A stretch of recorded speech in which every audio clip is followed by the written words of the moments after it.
Good morning everyone! It's me again, Leia Buhay, Canada. Nag-enjoy lang ako i-share the moment in life. Diba?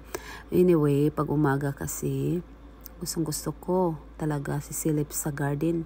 Pagdating din galing sa trabaho, sisilip pa rin ako. Hindi kompleto yung araw ko or gabi pag hindi ako sisilip.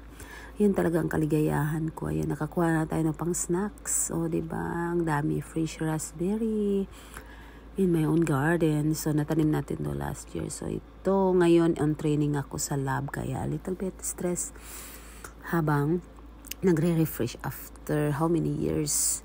It's been almost 6 years.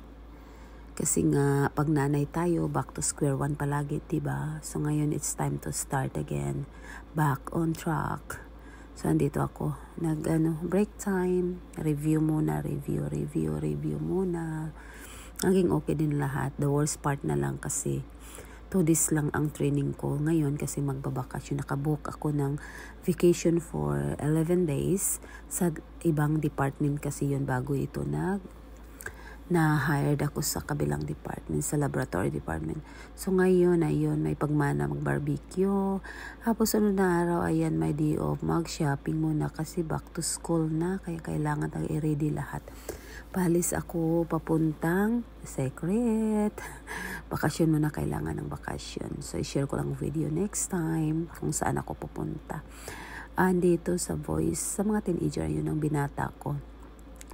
Nung isang day off naman, nagano kami ni Mr. Dinalala naman namin yung mga maliliit. Kasi kailangan din ng grade 2 ng school list. Hindi naman masyadong hard, pero kailangan kasi ready kasi back to school sila dito ng September 2. So, ito lang kaligayahan ng mga parents no makita yung mga bata. Ayan, parang feel ko na sa ako, probinsya or kinalakihan ko na sa bukid. May sampayan, nagsusunog, diba, nagmors sila. Tapos may nilagay yung anak ko, bumili siya, nag-pick up siya ng pag-shopping namin, yung pang rainbow daw color, pero nakakatakot kasi may nakasulat doon na carcinogen. So, tawag nun, try lang namin one time na hindi na maulit, pero lang kami, malayo-layo lang konti. Ayan, nagko-color talaga siya.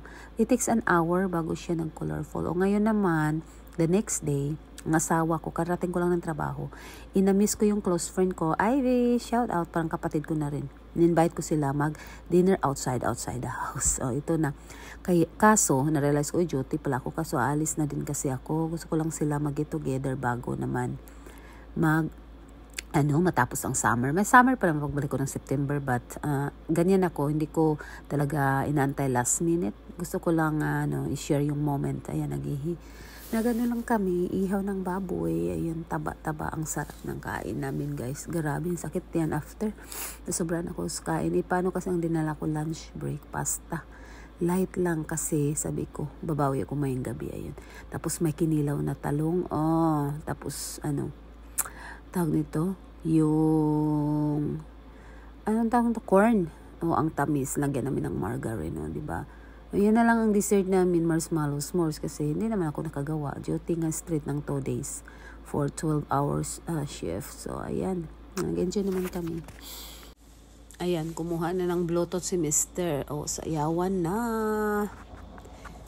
What a perfect night. Ito lang talaga ang kasigahan ko, guys. Mag-shopping ako kung may kailangan or feel lang, pero ilagay mo lang ako sa backyard, whole night, whatever. Whole season, okay lang talaga ako. Sobrang tawag nun, very relaxing, chill lang, no need to think anything. That's life, right? No need to think anything, life's too short. So anyway, have a good night and have fun. Ingat palagi, bye.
bisita sila, in-laws usually na get together.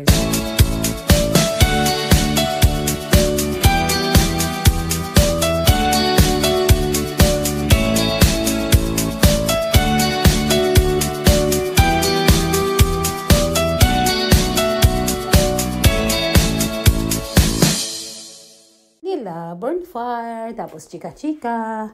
Yan lang talaga, simple lang ng pamumuhay.